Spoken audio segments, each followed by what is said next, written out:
halkan waxaan ka cadeynayaa hadalla ayaana saxaafadda la gasho deeqaafo been abuura oo la yiri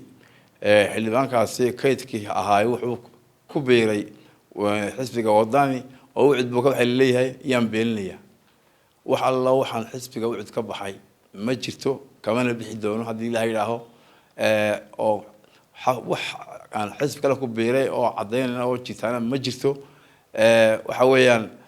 waxa jirtay labada xisbi macaaradka isbahays bay ahaayeen oo wada shaqeynayeen wada shaqeyna dhexmartan wada shaqeynay way jirtaa laakiin aanu xisbigaygii baan kamid ahay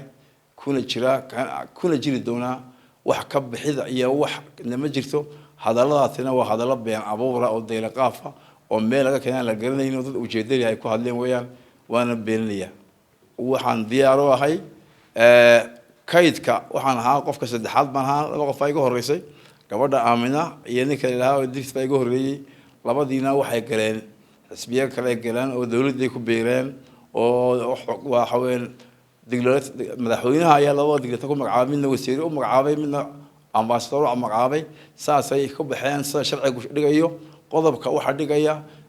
78 firqadii kontonaad baa dhigaysa qofka kaydkii hadii uu xisbi kala galo inuu xubinnimadii ama buuxintii uu buuxin la waayo marka saa awgeed qofka saddexaad baan ahaa cidda u xaq leh ee maanta halka u taagan ee leeyna waa aniga weey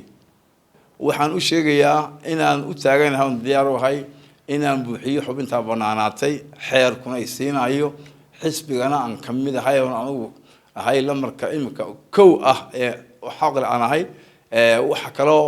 oo aanu sheegayaa umada inaan ka bixin xisbigaas oo xisbiga u cid kamid ahay kuna jiri doono ilaa inta nolosheeda